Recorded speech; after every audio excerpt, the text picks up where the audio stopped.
Heard every week on the amateur radio bands all around the world, broadcast on low-power AM and FM stations all across the United States, and one of the first podcasts on the internet, we are This Week in Amateur Radio, the worldwide premier amateur radio and technology news magazine and bulletin service of the air.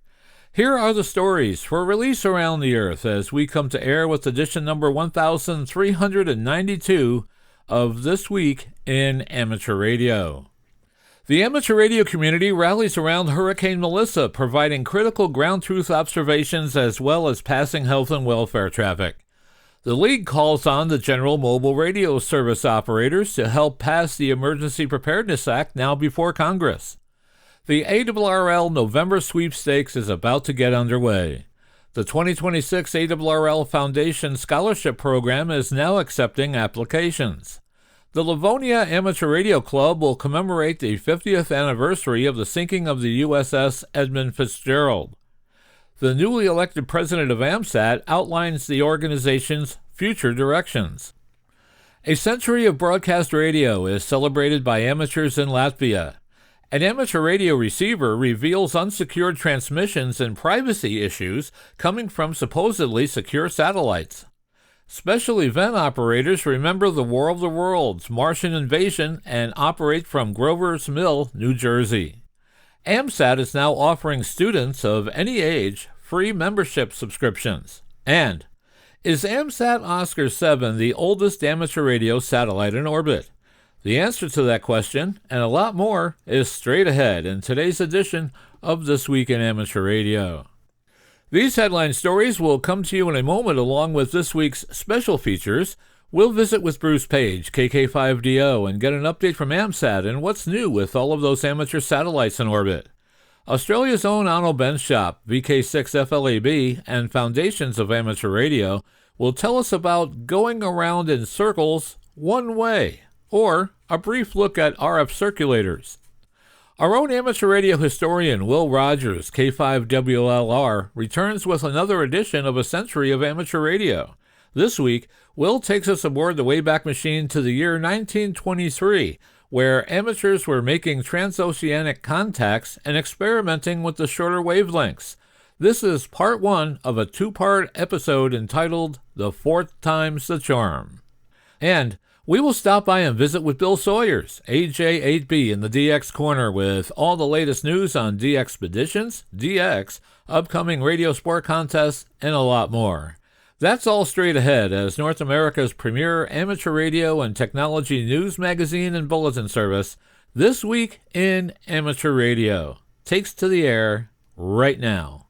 Reporting from our headquarters studio in a nondescript building in blustery Albany, New York, I'm George, W2XBS. And this week, reporting from my ham shack in Cortlandville, New York, where I finally got the coax to my 80-meter dipole fixed after running it over with the lawnmower. It was in many, many pieces, I tell you. I'm Chris Perrine, KB2FAF. And reporting from our news bureau in Rochester, New York, along the southern shore of Lake Ontario, I'm Dave Wilson, WA2HOY. And reporting from our news bureau in Middle Tennessee, where we eagerly await the arrival of little ghouls and goblins, this is Al Shepard, WK8W. And reporting from our news bureau in Sandwich, Illinois, where I think I finally got rid of that hideous hum that was in the background, I'm Jordan Kurtz, Kilo Echo 9, Bravo, Papa Oscar. Coming to you from a rather nippy but still sunny Space Coast in Florida, I'm Ed Johnson, W2PH. And reporting from our news bureau just outside Rochester, New York, along the southern shore of Lake Ontario, this is George, Kilo Charlie 2, Oscar X-Ray Juliet. And reporting from our Troy, New York news bureau, it's Halloween. Boo, was that scary? I'm Eric, Kilo Delta 2, Romeo Juliet X-Ray. And reporting from our headquarters studios here in frosty Naugatuck, Connecticut, where we had our very first frost of the season last night, I'm Steve, K1FRC. And reporting from our ham radio outpost in the western Catskill Mountains of upstate New York, where the autumn leaves have pretty much left, I'm Don Hulick, K2ATJ. And reporting from our news bureau in Fayetteville, Arkansas, where autumn is now showing her colors, can winter be far behind? I'm Will Rogers, K5WLR. Leading off our news this week is, of course, the amateur radio coverage of Hurricane Melissa. This past week, Hurricane Melissa, a Category 5 storm, took its time and toll as it moved over Jamaica, Haiti, Cuba, and is now headed towards Bermuda. Here with more details on the storm is John Ross, KD8 IDJ. Melissa is one of the most powerful Caribbean storms in recorded history. At noon on Thursday, the National Hurricane Center in Miami, Florida, forecasted Melissa, now a Category 2 storm again, will move just west of Bermuda. But Bermuda will be on the stronger right-hand side and will still have to deal with some of these stronger impacts later in the day. Amateur radio operators from around the world have been monitoring the Melissa path and over the last 4 days have been working with the weather nets, passing and relaying critical information. The Hurricane Watch Net will activate again Thursday afternoon, October 30th at 5 o'clock p.m. Eastern Daylight Time on 20 meters and 40 meters. The VoIP Hurricane Net is likely to activate again also at 5 p.m. Eastern Daylight Time on Thursday for Hurricane Melissa and its passage by Bermuda.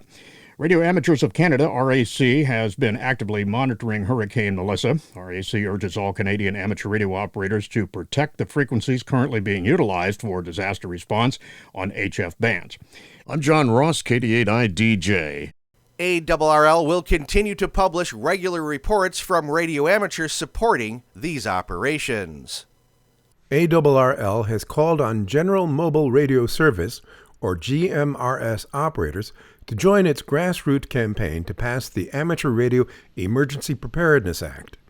In an open letter to the GMRS community, ARRL says, even though you may not be an FCC-licensed amateur radio operator, as an FCC-licensed GMRS operator, you can help by sending a letter to each of your congressional representatives and your senators. GMRS users should go to www.arrl.org/HOA and select the GMRS Users button to create their letters. The letters will be automatically generated when they enter their FCC-issued GMRS call sign. The CW weekend of the ARRL November Sweepstakes is November 1st through the 3rd, 2025. It runs from 2100 UTC Saturday through 2:59 UTC Monday. ARRL Sweepstakes is the oldest domestic contest, beginning in 1930, with competition at the individual, multi-operator, and school club levels. In this contest, multipliers are the 85 ARRL and RAC sections. Each may be contacted once as a multiplier in the contest, regardless of band. There are no changes to sweepstakes multipliers for 2025. The 2024 multiplier list will be used for all section-based contests for the remainder of 2025. Canadian stations located in Yukon, Northwest Territories, and Nunavut should continue to send TER territories as their section. The three Canadian territories, Yukon, Northwest, and Nunavut, are combined into a singular territories, or TER multiplier. The exchange may be daunting for first-timers, but it's familiar to those who've operated in this contest before. Contacts may be made on 160, 80, 40, 20, 15, and 10 meters. But because multipliers may be worked only once, activity tends to cluster on the bands that are open and populated. See the full rules and additional information at www.arrl.org/sweepstakes. The ARRL's nationwide grassroots campaign aimed at securing the passage of federal legislation that would grant amateur radio operators the right to install antennas on their property has been active now for just over a month. John Ross, KD8 IDJ, has more from League headquarters. The campaign, announced in the ARRL membership bulletin on September 17, 2025, follows the reintroduction of the Amateur Radio Emergency Preparedness Act in February of 2025. The bipartisan bills are designed to prevent restrictive homeowners association HOA rules that currently prohibit or severely limit the installation of amateur radio antennas, even when such antennas are hidden in trees, placed in attics, mounted on vehicles, or look like flagpoles. This legislation is about restoring equal rights to licensed amateur radio operators, said ARRL President Rick Roderick, K5UR. These restrictions hinder not only the enjoyment of amateur radio, but also its vital role in emergency communication during disasters. To advance the legislation, ARRL is calling on its members and all licensees of the U.S. Amateur Radio Service to take action by sending letters to their congressional representatives. That process has been made easy through a dedicated online tool that hams can use to easily generate and submit pre-drafted letters with just a few clicks. Every letter matters, and your representatives and senators need to know that the passage of this legislation is important to you. ARRL is also encouraging radio clubs to provide letters of support and is urging each club officer to sign the letters. There are instructions for clubs on how to complete the letters and a sample letter for clubs, DXOCX, that should be customized with their information. All of the information to help pass the bill can be found at arrl.org, current legislation. I'm John Ross, KD8I-DJ. General mobile radio service users can also now send in letters. All of the information to help pass the bill can be found at arrl.org/current legislation. The bipartisan bills are H.R. 1094 in the House and S. 459 in the Senate. The ARRL Foundation Scholarship Program has opened the application window for its 2026 scholarship. The applications will be accepted through December 30, 2025 at 12 p.m. Eastern Standard Time. Students are encouraged to apply for more than 170 scholarships, ranging from $500 to $25,000. All applicants must be active FCC-licensed amateur radio operators. The scholarships were established by generous donors and managed by the ARRL Foundation as a means to inspire youth to explore amateur radio and to pursue higher education and related career paths, especially in wireless communication. In 2025, the ARRL Foundation awarded 170 awards, totaling $800,000. For more information and the online application, go to www.arrl.org, Scholarship Program. On November 2nd through the 15th, 2025, in Livonia, Michigan, the Livonia Amateur Radio Club will commemorate the 50th anniversary of the sinking of the SS Edmund Fitzgerald. 50 Novembers ago, a storm stirred over Lake Superior, and the USS Edmund Fitzgerald, a ship with 29 men aboard, was swallowed up by the raging water. That tragedy in the American Midwest claimed the lives of the entire crew. They share their final resting place with the doomed iron ore carrier.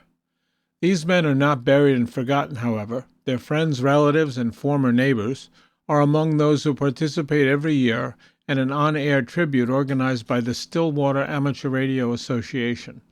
Hams will be calling QRZ as W0JH from November 7th through to the anniversary date of the ship's sinking, November 10th. Special Events Chair and past President Dave Glass, W0OXB, said that connections to this ship have emerged almost every year for the 2 decades of this event. A distant cousin of club member Curtis Letch, KF0PSC, was among the fatalities. Blaine H. Wilhelm was 52 and the ship's oiler. Dave went on to say that over 2 decades of operating our special event, we've made contact with 1,000 hams average per year worldwide, mostly through North America. There's often someone who tells us a connection they've had with one of the lost crewmen. The hams will operate from Split Rock Lighthouse State Park. The ship had passed that lighthouse on the day it made its final trip. On Saturday, November 8th from 15:30 to 20:30 UTC, W8F will operate from the Dawson Great Lakes Museum, Belle Isle Park in Detroit, Michigan. E-certificates will be available. Visit the club's website for more information. Special Events Station W8F will operate on 14.260, 7.260, 7.050, and 14.050 MHz from 0000 Zulu through 2359 Zulu. The Edmund Fitzgerald was also the inspiration for Gordon Lightfoot's hit song The Wreck of the Edmund Fitzgerald in 1976, which helped make it the most famous shipwreck in the Great Lakes. Amateur Radio Digital Communications has a mission to support the tinkerers, the dreamers, and the builders who keep ham radio strong. They recently issued a reminder that they are actively looking for applicants. Grants are available from Amateur Radio Digital Communications, which is giving top priority to projects in one of several areas, supporting satellite technology for ham analog and digital communications, developing hands-on open source and educational materials and projects for learners in schools and clubs, and delving into open source hardware and software systems that include SDRs, new modulation techniques, and codec technologies. ARDC said that projects outside these areas would also be welcome to apply, but that these areas are closest to the core of the organization's goal of promoting the freedom to tinker, build, communicate, and openly share information. Details can be found on the ARDC website. At the annual general meeting of AMSAT members held as part of the AMSAT Symposium in Phoenix, Arizona last weekend, newly elected AMSAT President Drew Glassbrenner, KO4MA, outlined some future directions for the organization. Noting that membership in organizations and voluntary associations of all types has been declining across the board in all areas of society, Glassbrenner suggested a two-pronged approach. First, reduce the cost per member. AMSAT has already made major steps in that direction by closing the office and changing to an all-volunteer administration, and also by changing the AMSAT Journal from print to a digital publication. The organization should seek more opportunities to economize. Second, increase membership by creating a strategy to actively seek and invite new hams. The board has just approved a free student membership to bring young hams into the organization. Reinstating a college activity night on the satellites, an AMSAT YouthNet, and publicizing youth satellite activities are priorities. Another possibility might be a two-tiered membership structure with a low-fee introductory membership. Glassbrenner also noted that government budget cuts have caused NASA to eliminate the CubeSat Launch Initiative program, which provided free launch opportunities to educational projects. AMSAT has benefited from the CubeSat Launch Initiative program, but has also purchased commercial launches in the past. He indicated that AMSAT should not wait to see if CSLI is reinstated or replaced with a similar program, but that the organization should move forward to fund commercial launches for Golf T and Fox Plus satellites that are nearing readiness in coming months. Another challenge facing AMSAT is that it is becoming increasingly difficult to operate in low Earth orbit. While orbital debris regulations forbid launches to higher orbits without meeting stringent technical requirements for deorbiting, re-entry devices are largely unavailable or unproven. The Golf program is meant to address this, but launches to higher orbits are also difficult to find. Future rules may mandate propulsion for collision avoidance in low Earth orbit. A strategy to meet these orbital challenges is to focus on developing amateur radio payloads that can fly on other satellites. The Italian Green Cube satellite, IO-117, was an example. To take advantage of these opportunities, AMSAT engineers must focus on developing payloads as a series rather than as single projects, so that units are on the shelf and available on short notice. The SDR Gen 2 transmitter board, an updated version of the units flown on HuskySat and MESAT-1, is a major step in this direction, as is the updated PacSat board under development.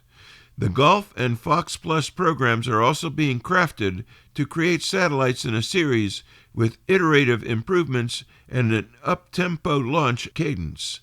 Finally, Glassbrenner called for strengthening international collaboration with other AMSAT organizations around the world, as well as establishing mechanisms for strategic planning at the board of directors level.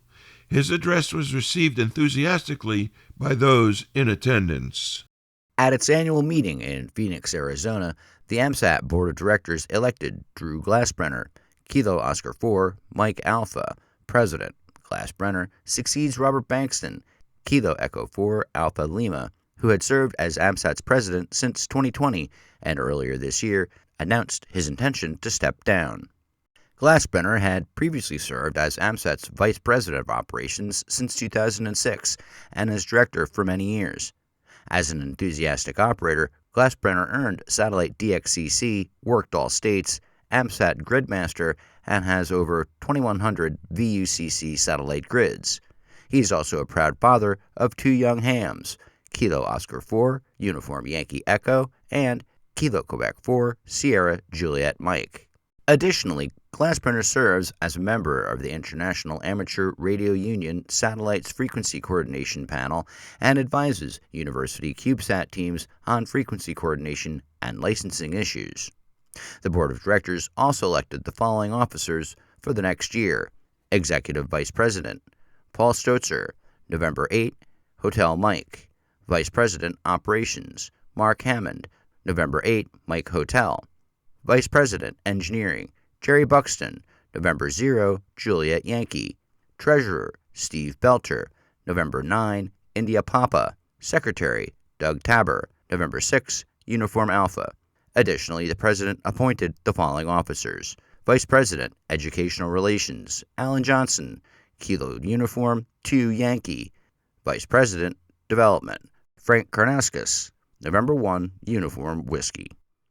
Radio is precious to Orson Welles, the American writer, actor, magician, and filmmaker, who is most prominently celebrated at this time of the year for War of the Worlds, his 1938 science fiction broadcast depicting a Martian invasion, a drama so realistic that it incited panic in listeners.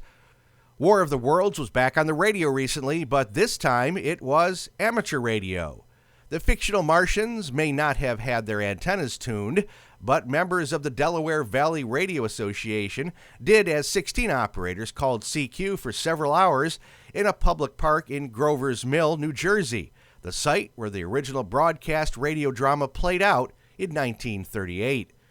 This was the club's 4th year hosting the event as station W0W, and it was timed to coincide with the original late October airing. There is a monument in the park honoring that broadcast, which put Grover's Mill on the map. But the ham's activation in the park may have left a lasting impression too. Unlike the invading Martians, the visitors here came in peace. Cyclists participating in the township's Martian bike ride and other members of the public stopped by to get a close-up look at what amateur radio is all about. One young person even got on the air and logged one of the 159 QSOs that were made according to Martin Crabtree, W3PR. Anyone saying, "Take me to your leader," would have been introduced, of course, to Club President Martin. That's Martin, not Martian, who was outfitted appropriately in a foil-covered fedora. Other hams wore antennae, but in this case, none of them were tuned for any transmissions except perhaps those from Mars. We look at the question, is low Earth orbit getting too crowded? Hundreds of satellites may soon be flying in orbital regions that are already too packed to allow safe and long-term operations, a new study suggests. The study found that, while in 2019 only 0.2% of satellites in Earth orbit were forced to perform more than 10 collision avoidance maneuvers per month, that percentage has risen 7-fold by 2025 to 1.4%. That number might still seem low, but it means that some 340 satellites spend a lot of time dodging debris and other spacecraft. Moreover, the satellite population is set to keep growing. While in 2019, about 13,700 objects, including space junk, zoomed around the planet in low Earth orbit at altitudes below 2,000 kilometers. That number has since risen to 24,185 objects in 2025, an increase of 76%, according to this study. By the end of this decade, some 70,000 satellites may reside in low Earth orbit, according to the industry growth predictions, representing a more than 5-fold increase compared to the 2019 situation. The study, conducted by William E. Parker, Maya Harris, Giovanni Lavazzi, and Richard Linares of the Department of Aeronautics and Astronomics at the Massachusetts Institute of Technology, was published September 26th in the journal Acta Astronautica. The research was sponsored by the Department of the Air Force Artificial Intelligence Accelerator. The authors selected 10 collision avoidance maneuvers per month as a threshold at which satellite operations may become too complicated to be beneficial. Different operators chose a different threshold to perform collision avoidance maneuvers. Every time two objects came within less than 200 meters of each other, the researchers noted the event as requiring a collision avoidance maneuver. NASA spacecraft mostly maneuver when the collision risk is greater than 1 in 10,000. SpaceX, the world's biggest satellite operator, with its Starlink broadband mega constellation, is more cautious, using its autonomous space dodging system to avoid an object posing a risk greater than 1 in 3.3 million. Frequent maneuvers present a disruption to operation that some satellite handlers are better able to absorb than others. The broadcasts in the amateur radio worlds have often overlapped, especially sharing many of the same people behind the microphone or behind the scenes. In Latvia, hams are taking part in a celebration that marks 100 years of that nation's first radio station. The hams, who were calling CQ as Yankee Lima 100 Lima Romeo until November 2nd, are sharing the story of Rigas Radiofons, which went on the air in 1925 with a 2-kilowatt transmitter, two 45-meter high antenna towers, and equipment purchased from France. From his studio inside a post office building in Riga City, the state-owned station began its life on the air with a 2-hour broadcast that included the Puccini opera, Madame Butterfly, and a speech by Minister of Transport J. Palux. The evolution of radio broadcasting in Latvia is closely tied to that of amateur radio there. When the Latvian Radio Society helped create the Radio Subscribers Law, they created a category for radio experimenters who eventually became the nation's hams. From the start, hams were big supporters of the newly created broadcast station. In fact, by 1926, a spare transmitter at the station was being used for ham radio communications. The relationship remains strong to this day, and many amateur radio operators in Latvia are also broadcast radio professionals. Here's a chance to see your club in QST. ARRL has made 2026 the Year of the Club, a year-long celebration of ham radio clubs and everything they do for amateur radio. And just one way of honoring various clubs, QST will feature club photos in every 2026 issue. If the club wants to take a shot at being highlighted in the pages of QST, here's what you do. Get your club members together looking their best. If you have a club t-shirt or ARRL shirt, this is a perfect occasion for wearing them. Consider posing with your club's sign and banner. Take high-resolution images. If you're taking photos with a phone camera, please make sure it's set for highest quality. Also take photos in the horizontal and vertical orientations, and please do not crop or otherwise edit those photos. Type up the names and call signs of any hams that are pictured, the name and call sign, if applicable, of the person who took the photos, and the full name and call sign of the club. And then send the information along with one of the vertical and one of the horizontal photos to qst@arrl.org. And remember to read QST each month in 2026 to see if your club has been featured.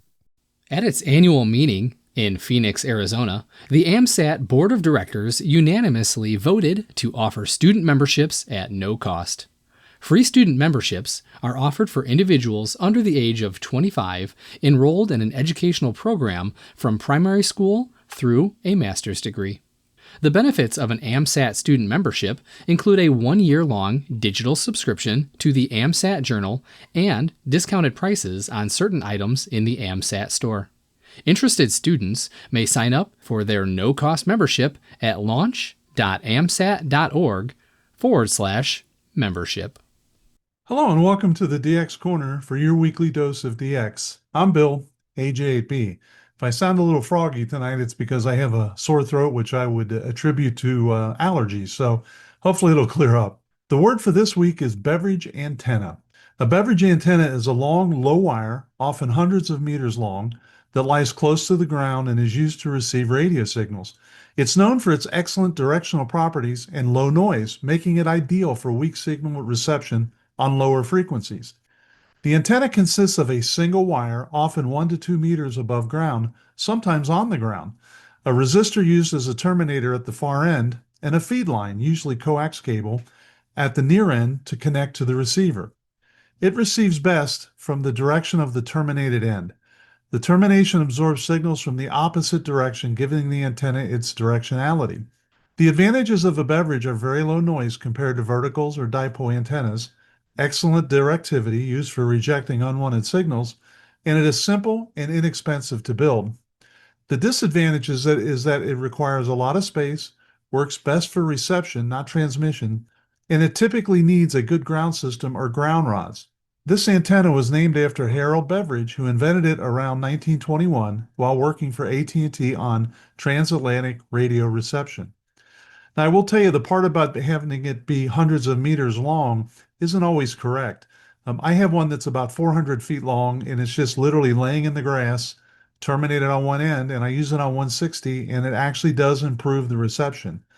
And as 160 expert and my friend Joe, WAGEX, would say, 50 meters, 50 feet will get you started, and 100 would be better than 50, and 200 would be better than 100, etc. So if you have any space at all, it's worth trying out.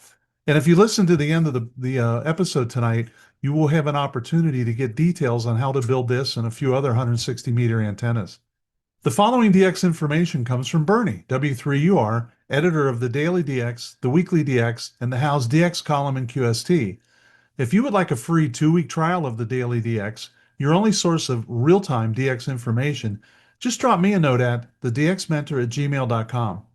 Let's start off with a Somalia update, 6 Oscar 3 Tango. Quote, "Good morning, everyone. We'd like to thank you all for the affection and patience you've shown towards our 6 Oscar operation.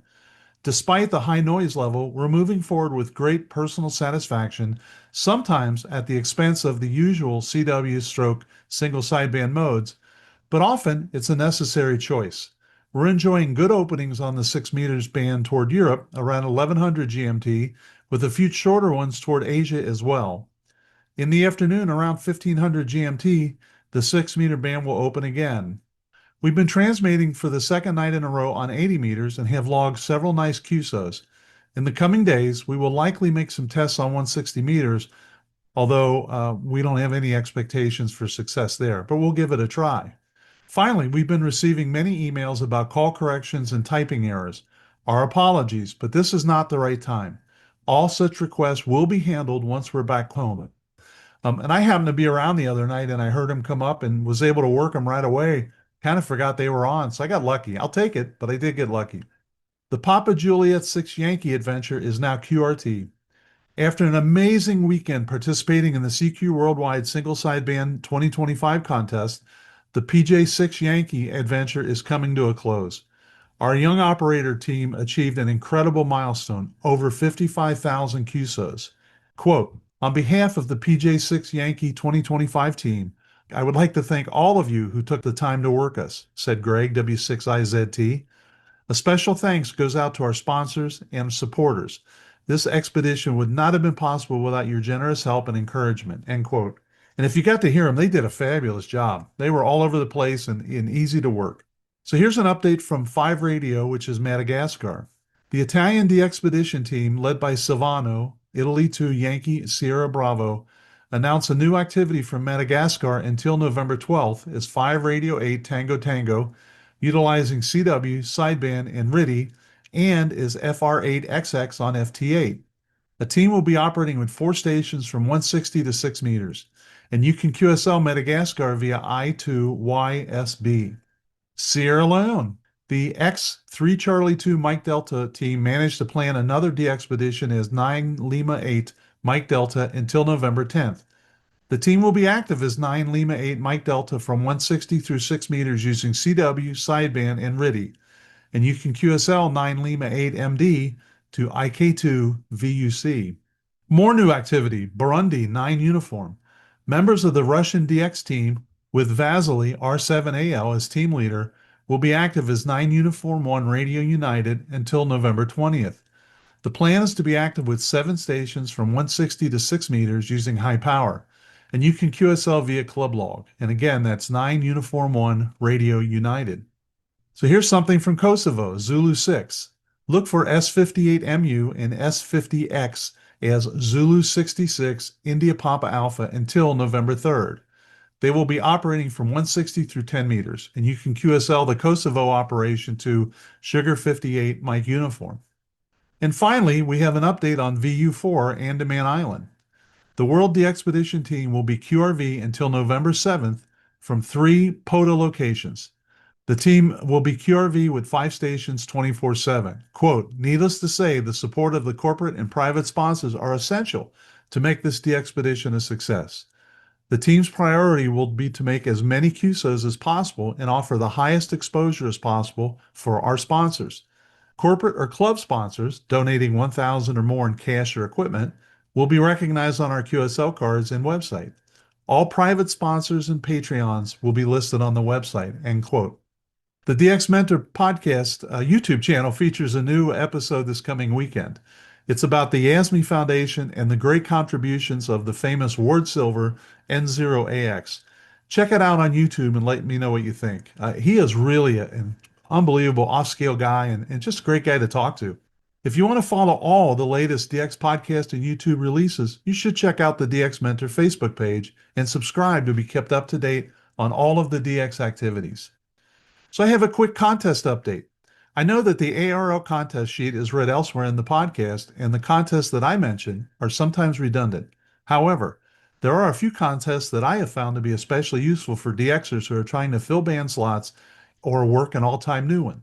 Here's a contest that you may want to check out if you are a 160-meter operator. It is the RAF 160-meter contest. It's the third full weekend in November, which would be the 15th and 16th, and it runs on Saturday 1700 Zulu until Sunday at 0100 Zulu, again the 15th and the 16th. The frequency you should be looking for is 1810 to 1850 kilohertz CW only. The exchange is RST plus serial number. I will be participating, but I'm not sure how I will do. If you would like a copy of the special Southwest Ohio DX Association October newsletter that has over 100 pages of articles about 160 meters, just drop me a line at thedxmentor@gmail.com and I will send it to you. I hope you'll find it helpful. Until next week, this is Bill, AJ8B, saying 7-3, and thanks to my XYL Karen for her love and support. I hope to hear you in the pile-ups. Have a great DX week. The United States Air Force Military Auxiliary Radio System will hold its 77th annual special event from 0001 UTC November 8th through 2359 UTC November 11th, 2025. Stations Whiskey 1 Alpha, Whiskey 1 Echo, Whiskey 1 Charlie, and Whiskey 1 Whiskey will be on the air from Scott Air Force Base, Illinois, in the general and technician portions of 80 through 10 meters, excluding 60 meters, using voice, CW, and digital FT8. All amateur radio operators are invited to participate in the event. There will not be any QSL cards issued, but a downloadable certificate will be available sometime in mid-December. Visit Air Force Military Auxiliary Radio System. Welcome to the 45th segment of Ham Radio History, a century of amateur radio. Ham's Organizations, Events, Inventions. I'm Will Rogers, K5WLR. Our thanks go out to Chris Cadella, W2PA, for allowing us to use his website in the presentation of these segments. Now join us as we bring you this, the next chapter of ham radio history. The fourth time's the charm. After the initial thrill of being the first to hear transatlantic signals, Paul Godley's next thought was of making contact and a helpless frustration at not having equipment to transmit a reply. And now, emboldened by the successful second set of transatlantic tests in December 1922, many amateurs were talking about the possibility of a first two-way contact across the ocean. In fact, in early 1923, U.S. hams were already informally running two-way tests with Leon Deloy, French 8AB, one of the European stations most widely copied in North America last time, without success, but with both sides hearing each other at different times. Deloy had also started a series of his own tests every Sunday, Tuesday, and Thursday, transmitting between 0500 and 0530 GMT, then listening for 30 minutes. Later in the year, he reported experimenting all the way down to 45 meters. Deloy was hearing signals in Nice sent by an experimental station in Paris 435 miles away in broad daylight with signals readable 16 feet from the phones, no QSS, and very little QRN. He believed that signals of equal power at 200 meters or higher would not have been readable at all. It was just a hint of things to come. In the U.S., several individual amateurs had been testing as well, exploring shorter wavelengths in a sort of inverted mountain climbing procedure. The explorers would first rendezvous at base camp at 200 meters and then tentatively descend lower in stages. Aside from the freedom from QRM, the short wavelengths were mostly empty except for commercial harmonics. They all found that the strongest signals came through below 170 meters. To stimulate more such exploration, the ARRL Operating Department announced a 100-meter CQ party for the nights of 24 and 25 March 1923 from 10:30 p.m. to 12:30 a.m. Eastern Time, with 10 minutes of transmitting time allotted to each U.S. district plus Canada. Trying to encourage efficient operation, ARRL Traffic Manager Fred Schnell warned, "Don't call CQ 185 times and sign once. No one is going to camp on your wave forever. Keep signing at intervals. Everybody is invited to try both sending and listening and to send the logs to the QST shop. They must be clean logs, not logs written on scrap paper or in the middle of a letter." Hams turned out enthusiastically. Logs arrived at headquarters from all districts except the 7th, as recorded in a special edition of the Calls Heard section of QST, in which the editor reported that the gang is absolutely nuts about short waves. All of the calls reported were heard between 80 and 190 meters. Every effort was made to eliminate harmonics of signals at 200 meters or higher that could have been mistaken for shortwave signals, presumably so that only those who were actually taking part of the test would be credited with being heard. All of these experiences fed enthusiasm as Hams prepared for the 4th transatlantic tests, which were run from 21 December 1923 through 10 January 1924. As in the previous test, selected stations in Britain and France would be allocated specific times to transmit code words. But this test would also differ in its predecessors in one significant way. Complete QSOs would be their ultimate goal. Even the name of the event changed. The two-way transatlantic test would be open to everybody, a free-for-all, announced ARRL Secretary Kenneth Warner, meaning that, in addition to the allocated stations, everyone else would get a chance to participate. Several things were coming together to favor success this time. The government now mandated evening quiet hours, a regulation put in place just a few months earlier. Europe would again transmit, and no North American stations were allocated transmit times until 11 January, when the two-way attempts would start. Any North American station caught transmitting during the quiet period would be disqualified from all awards. The only exception would be in case of emergency. Each night the test would be conducted between 0100 and 0600 GMT.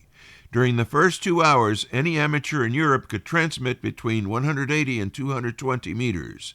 Then from 0300 to 0600, individual transmitters would send their assigned code words, with British and French amateurs transmitting on alternate nights. Finally, on 11 January, everyone was to attempt two-way contacts, QSOs. QST offered a genuine Brown Derby to the first American to make contact, and a collection of prizes worth $3,600, the equivalent to nearly $50,000 in 2013, was donated by various companies to recognize the best reception records. A Grebe 4-tube 250-watt transmitter was the top prize and would be awarded to the amateur who reported the largest total station miles, meaning the sum of all distances of all the stations logged, each one counting only once. In the case of code word stations, that bit of information must be correctly copied and reported as well. Winning the top prize excluded an entrant from winning any of the other prizes. Next, after the Grebe, were 5 more award groups designated A through E. Within each group, The top 5 places carried awards of equipment ranging in value from $200 for first place down to $20 for fifth. The Group A award was for the greatest distance of any single reception. B and C were for the greatest station miles with France or Britain, respectively, on any given night, and D and E were for the greatest station miles with France or Britain over the duration of the tests. Each amateur would be eligible to receive only one award. As Schnell put it, it is to be understood that this is purely a sporting event, and there is no excuse for anybody to be unreasonable and expect to grab everything in sight. Logs should be complete and contain at least call sign, code word, if any, date, time, and wavelength for each reception, and each entrant should indicate in which group they were competing. The logs would be due at HQ no later than 25 January, a mere 2 weeks after the end of the tests. With the exception of the equipment awards, the overall structure of the test was beginning to look a lot like today's on-air contests. As in previous years, there would be a friendly bet.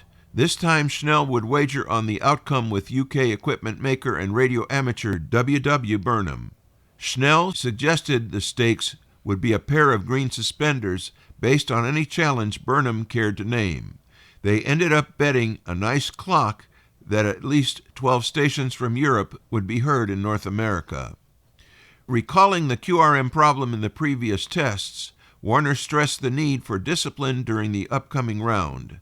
He reminded everyone how embarrassing it had been when many stations, including some prominent ones, refused to stand by during the designated listening periods, leading to a failure to copy more than just a few European signals through the merciless interference caused by the morons in our midst. This year's test would concentrate on receiving before any two-way attempts. These tests are an international sporting event, repeated Warner, and the whole world is invited to participate, but in listening, not in sending, a tall order for hams eager to hit the key.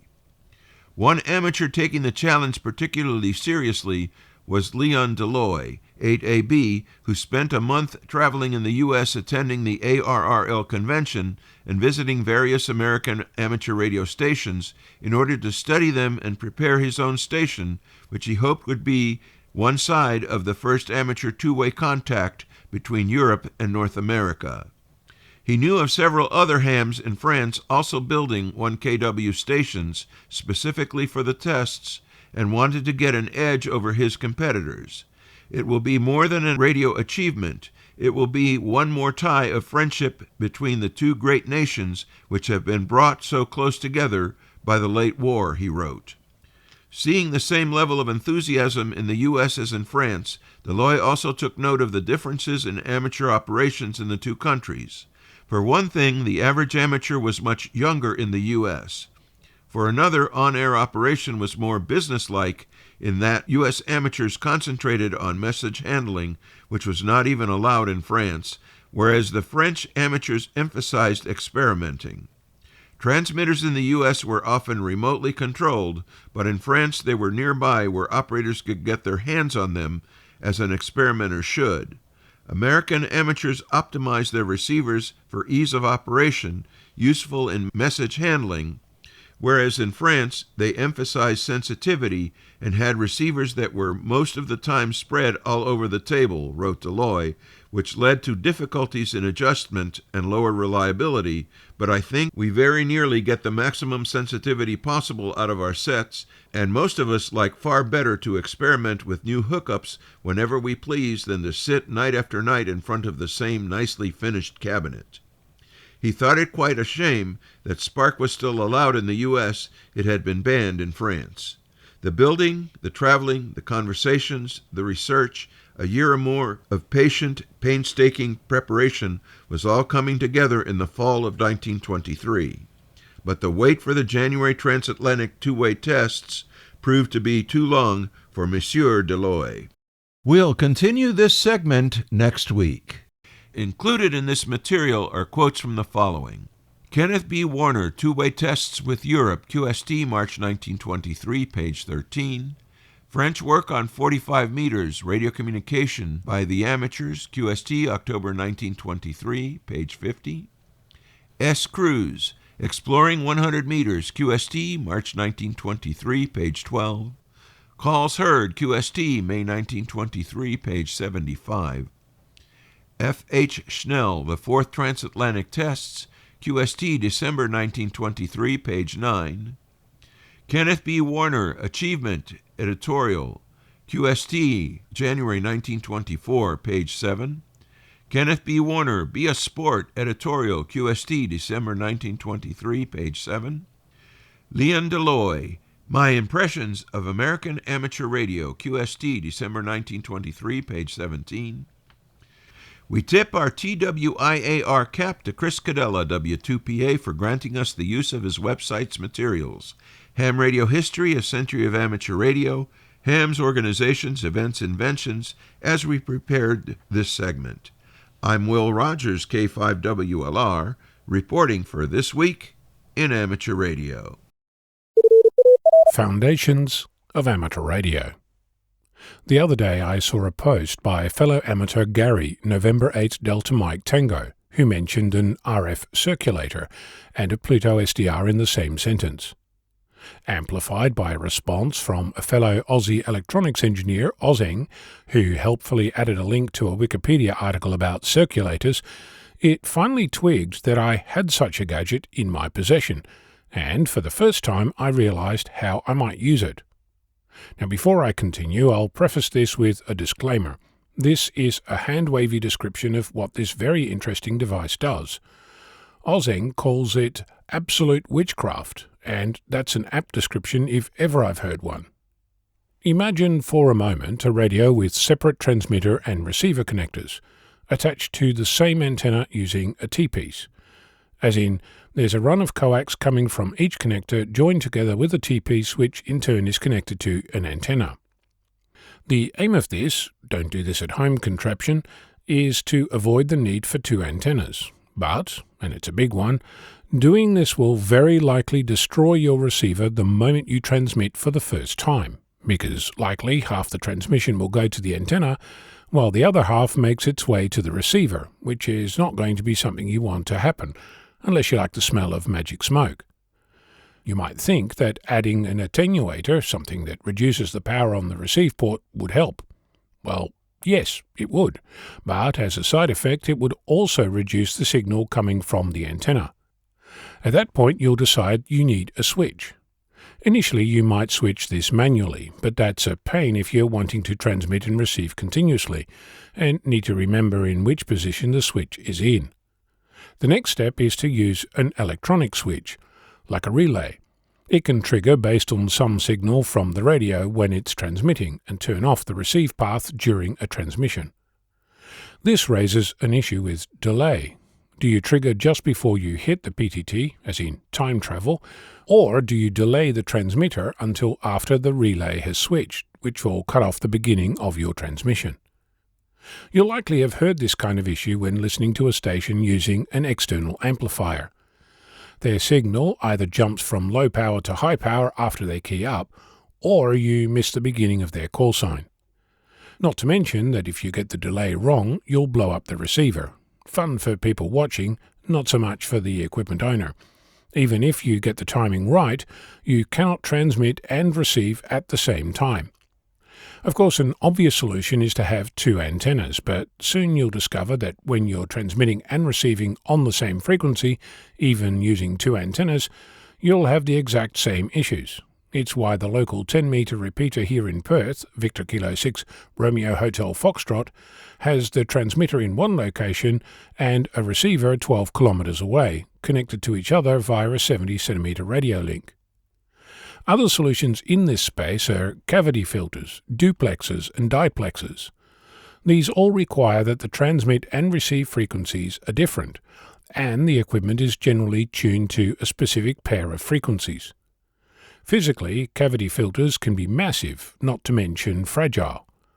So, solving the issue of having a transmitter and receiver together on the same frequency is one that is challenging, to say the least. It's a common issue, Think about mobile phones, satellites, broadcast transmitters, and even your own amateur radio station. An RF circulator is a device that solves this in an extremely elegant way. For starters, it's a passive device, which means that you don't need to power it. There's no moving parts, no switches, no delays, no external controls. It's a box, generally with 3 sockets or ports, though versions exist with more. At a basic level, it works like this. A signal inserted into port 1 will only come out of port 2. Similarly, a signal into port 2 will only come out of port 3. And finally, a signal into port 3 will only come out of port 1. Think of it as a one-way roundabout. How is this useful, you might ask? I'll illustrate by plugging in 3 things. Connect port 1 to an antenna, port 2 to a receiver, and port 3 a transmitter. When you transmit into port 3, the signal only goes to the antenna, leaving the receiver safe and happy. Similarly, any antenna signal will only go to the receiver. So how does this work? Remember, hand-wavy. Essentially, it's based on the idea that radio waves traveling in one direction combine and waves traveling in the opposite direction cancel. Different types of circulators achieve this in different ways, and come in different sizes as a result.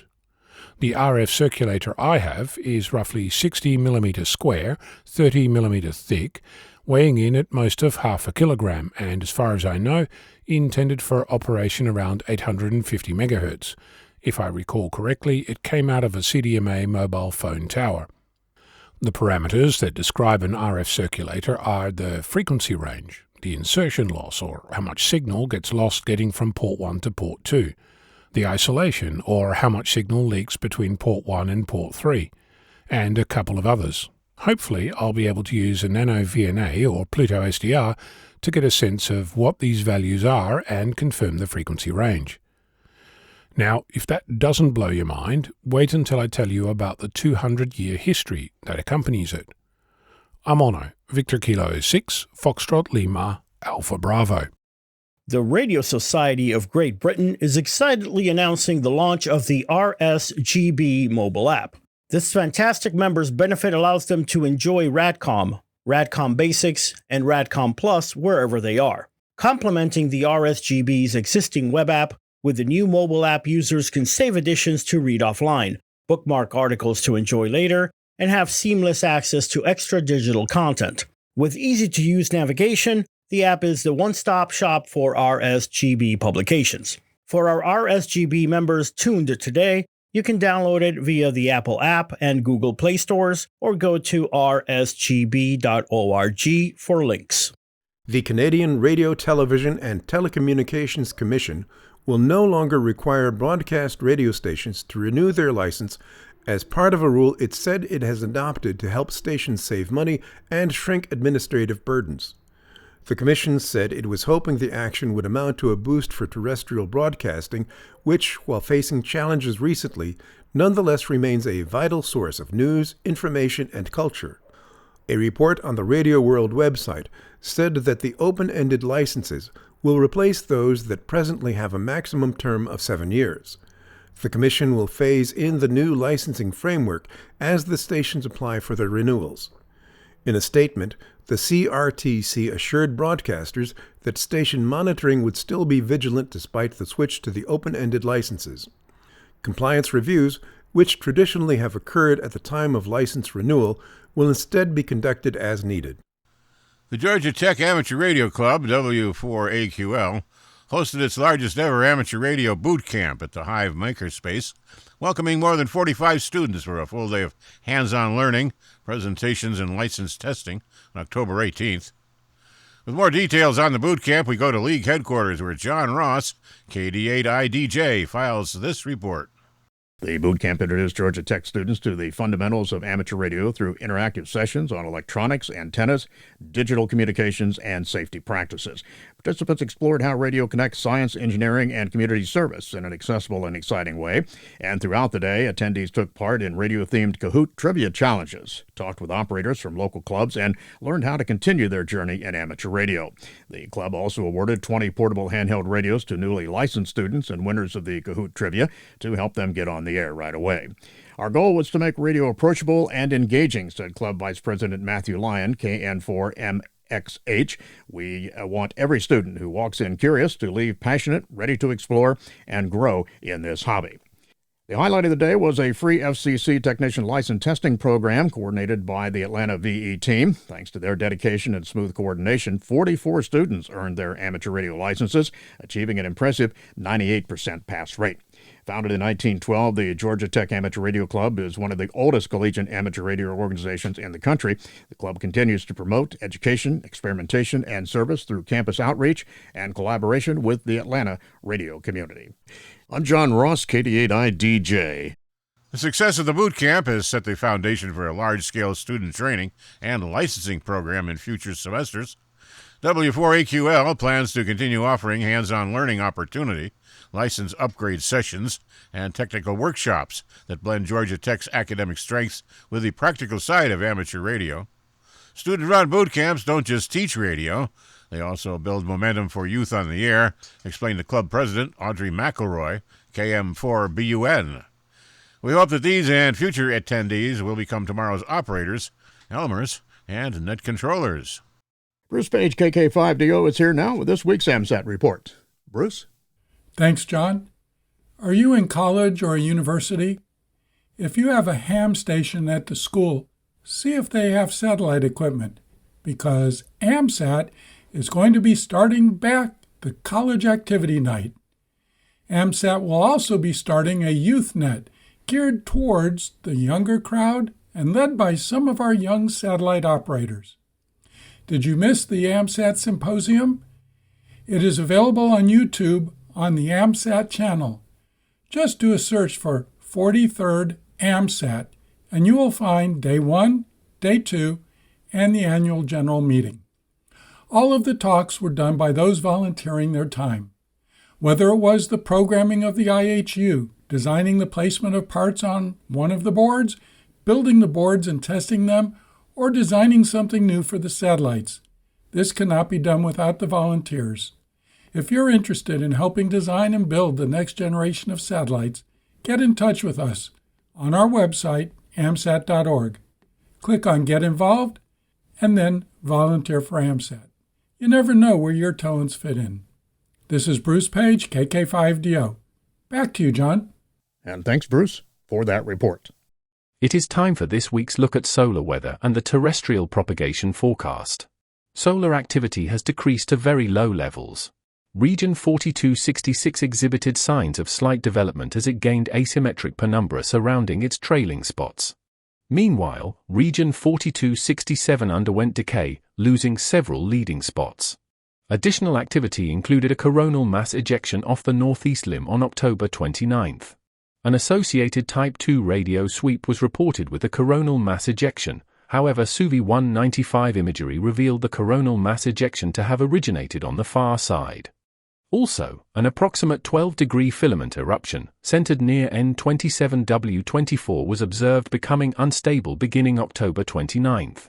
Most of the material of this event appeared to have been reabsorbed, with perhaps a faint and narrow coronal mass ejection escaping. Modeling of this event revealed a possible glancing blow to the north of Earth by late on November 2nd, but confidence is low in both the analysis of this event and the modeling outcome. Solar wind parameters continued to reflect positive polarity coronal hole high-speed stream influences. Solar wind parameters are expected to continue to reflect positive coronal hole high-speed stream influences through November 1st. It is very rare for the situation on the Sun and between it and Earth to be as relatively simple and clear as it has been in recent days. This is one of the reasons why it was possible to make a fairly accurate prediction of further developments. Although there were concerns that an intensified solar wind could hit Earth as early as October 26th, the original forecast ultimately proved accurate and the disturbance began on October 28th.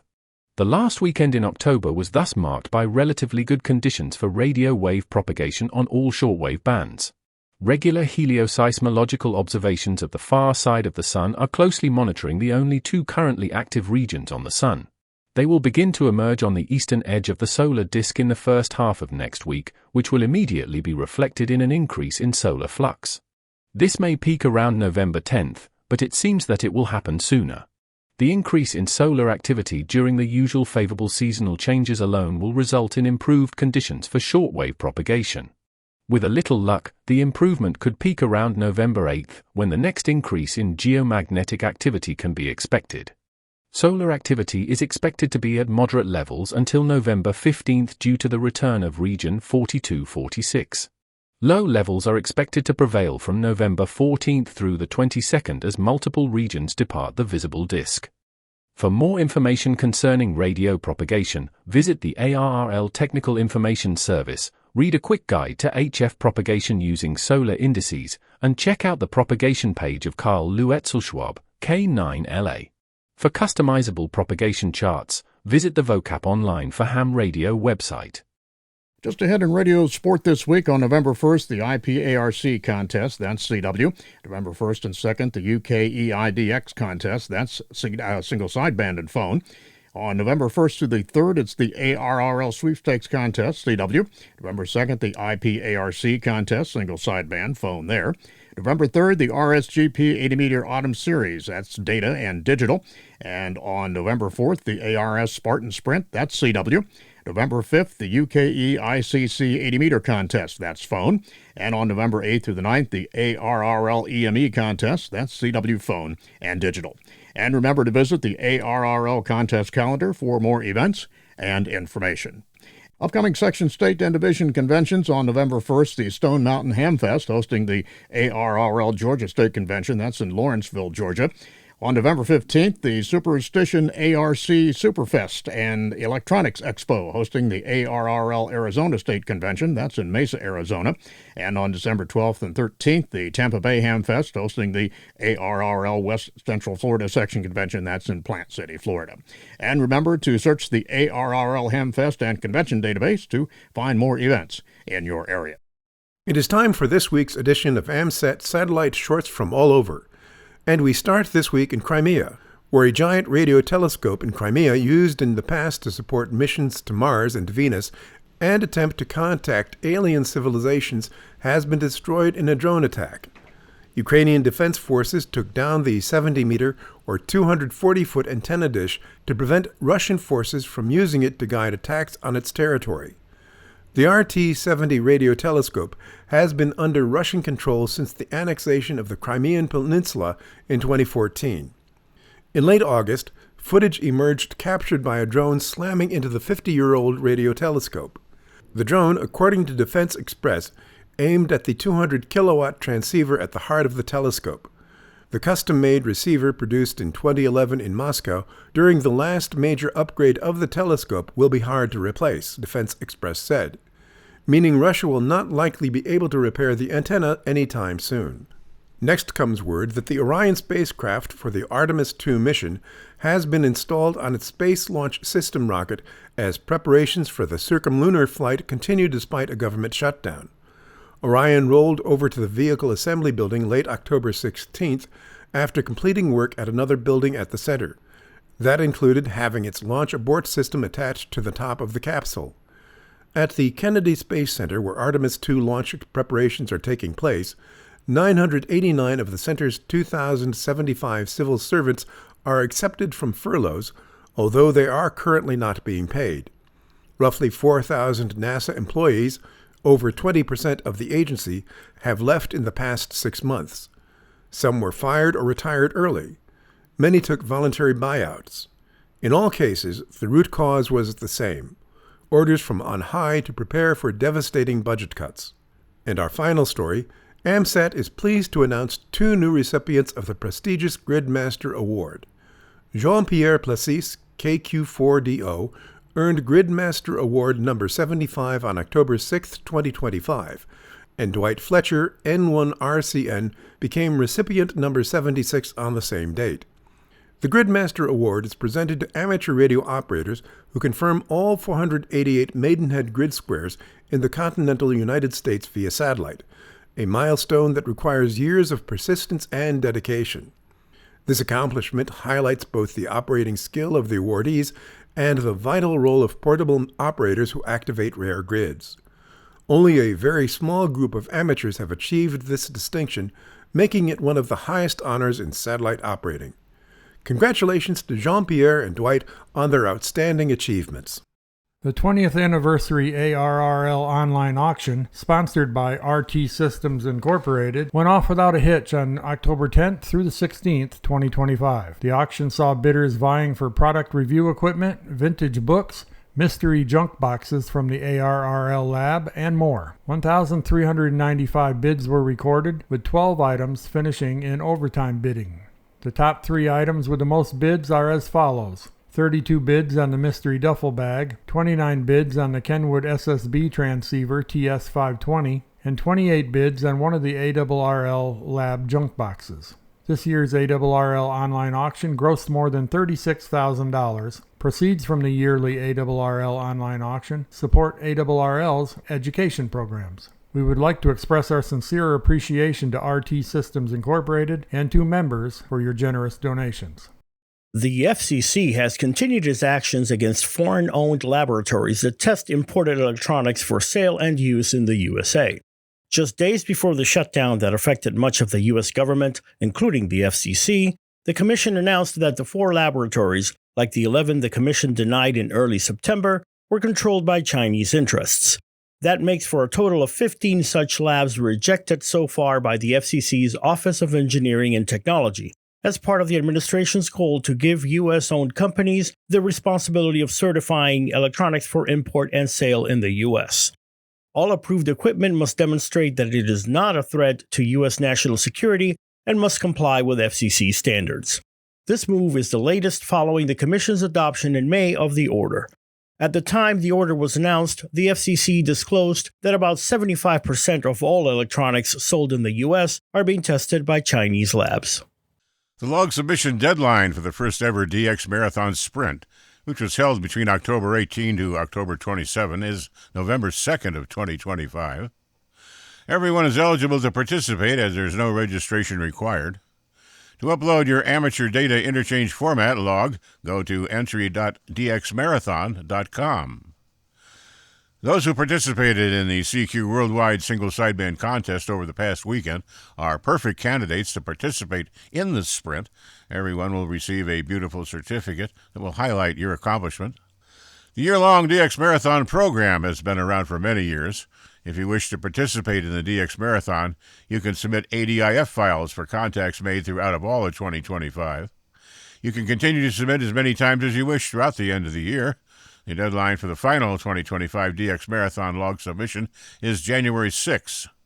For more information, contact Mark Wolschlegel, WC3W, at WC3W@DXMarathon.com. Recognizing industry growth and student demand, a university in northern Washington state has developed a full electrical and computer engineering department on its campus, and it's being chaired by an amateur radio operator. Starting in the fall of 2026, students at Western Washington University will be able to enroll in programs in the new electrical and computer engineering department, and to pursue studies in the school's first engineering graduate program. The courses were previously housed within the school's Department of Engineering and Design. The Zero Retries newsletter, which reports the development in its latest edition, said that Janelle Leager, Dean of the College of Science and Engineering, credited student and industry demand as the primary reason for creation of a new department. She said the move is being made with support from the state to create the degree programs. Majors will select from 4 programs, which include wireless networking and signal processing focus, as well as AI, electronics, and energy. The professor chairing the new department is Andy Klein. On the university website, the professor writes that having a standalone department will pave the way to creating partnerships and internships with companies and generate more internships for students. Andy Klein is an amateur radio operator who received the call sign KG7WFT in July. Imagine that you can buy a device for a few $100s and listen in on private conversations, military negotiations, and even intercept important commands for power systems around the world. This is not a scene from a spy movie, but harsh reality. The vulnerability was accidentally discovered by researchers from the University of California and the University of Maryland. For 3 years, they listened in on secret military and private communications. The result was astonishing. Almost half of all satellite transmissions were completely unencrypted.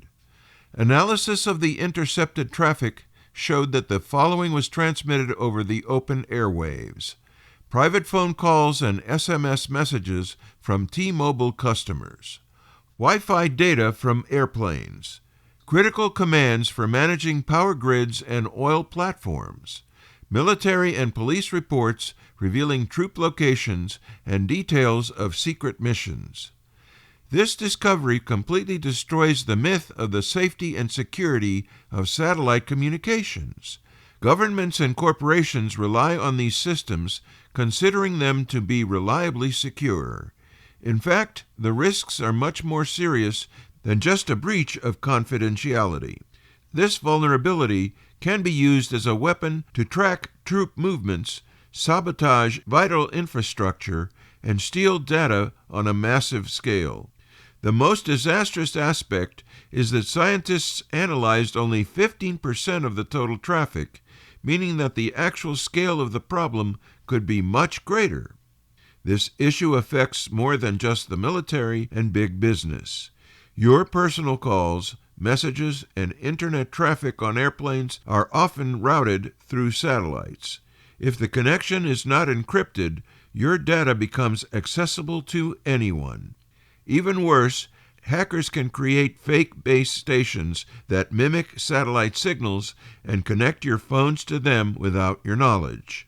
But the harsh reality is that the secret services probably could have known about this problem for years and actively exploited it.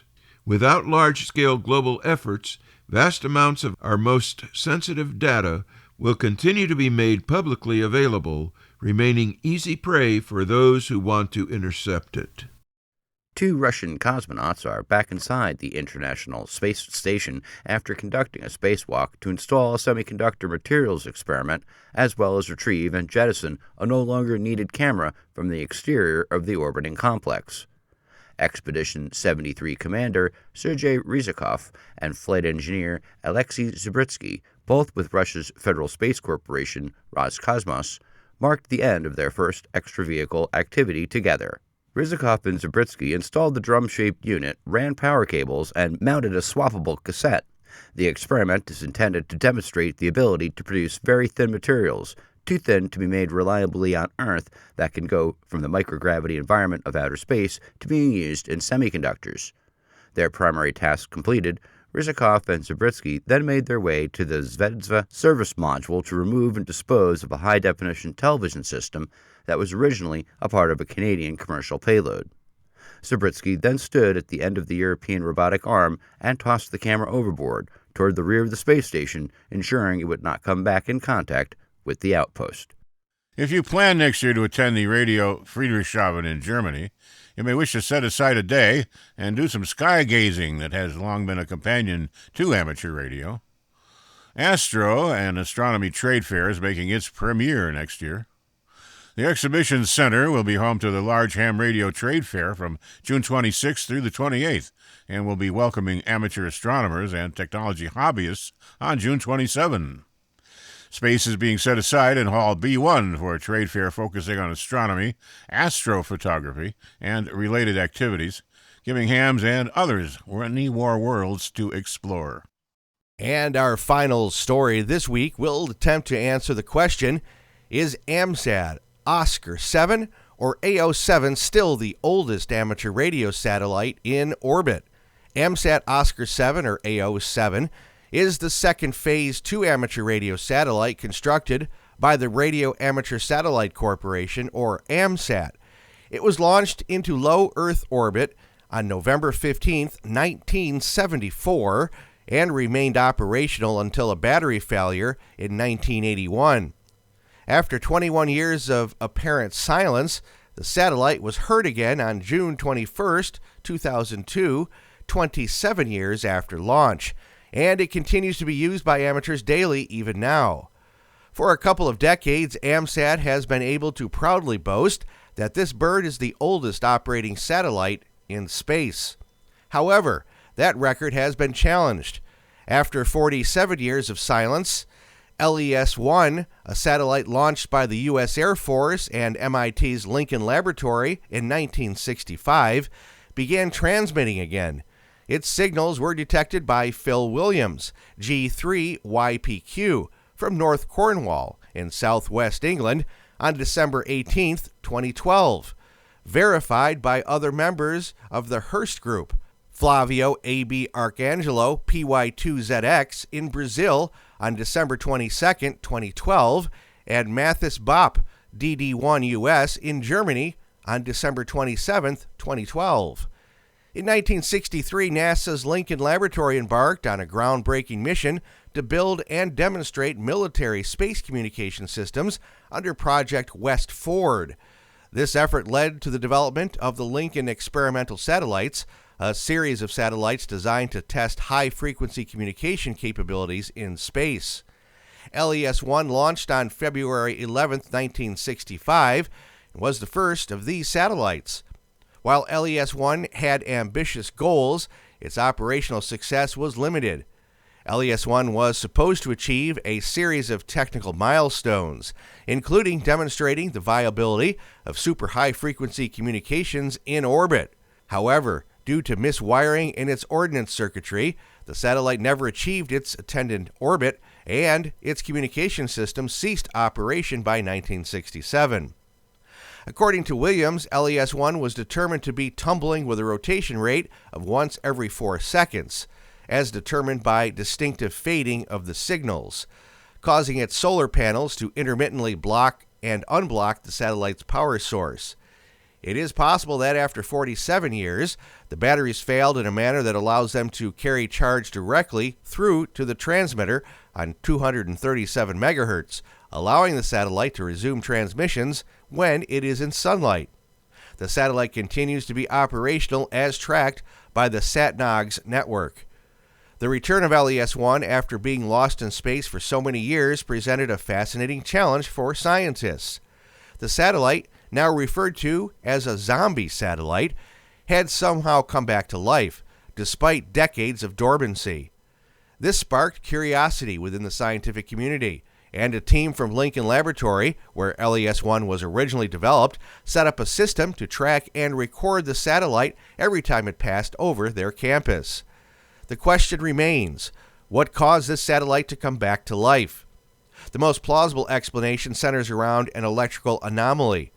This short could have allowed the satellite's solar panels, which had been inactive for years, to provide enough power to reactivate its communication system. While this explanation remains speculative, it highlights how even outdated technology can sometimes defy expectations under the right conditions. Despite the uncertainty surrounding the exact cause of LES-1's revival, the event is still a testament to the resilience of space technology. LES-1's unexpected resurgence provides a valuable link to the past and offers insights into the evolution of satellite communications. This Week in Amateur Radio is streamed on the internet, broadcast on low-power FM, and heard on nets and repeaters all around the world, like the K2IWR repeater operated by the Skyline Amateur Radio Club on 147.180 MHz in Cortland, New York, where This Week in Amateur Radio is heard each Tuesday evening at 8:30 p.m. Eastern. If you would like to have your club's repeater announced on This Week in Amateur Radio, send us an email with all the pertinent information to w2xbs77@gmail.com. Many of the news and information items heard in this edition of This Week in Amateur Radio have been provided by the American Radio Relay League, the ARRL Audio News Service, and the ARRL Letter. AMSAT, the Radio Amateurs of Canada, the Shortwave Listening Post, the Federal Communications Commission, the Radio Society of Great Britain and Ofcom, the South African Radio League, the International Amateur Radio Union, the Wireless Institute of Australia and the Australian Communications and Media Authority, the New Zealand Association of Radio Transmitters, the Amateur Radio Newsline, the Rain Hamcast, Eric Guth, 4Z1UG and QSO Today, QRZ.com, the International Telecommunications Union, the 425DX News, Parks on the Air and the Soda Reflector, and various news sources on the Internet. With special thanks to all our weekly news sources and to you, our listeners, that wraps up this edition of This Week in Amateur Radio. If you would like to write to us, you can find everything you need, including archive editions of the news service, at our website at twiar.net. And now, for all of us at This Week in Amateur Radio headquarters and all our news team around the world, this is Will Rogers, K5WLR in Fayetteville, Arkansas, wishing you 73.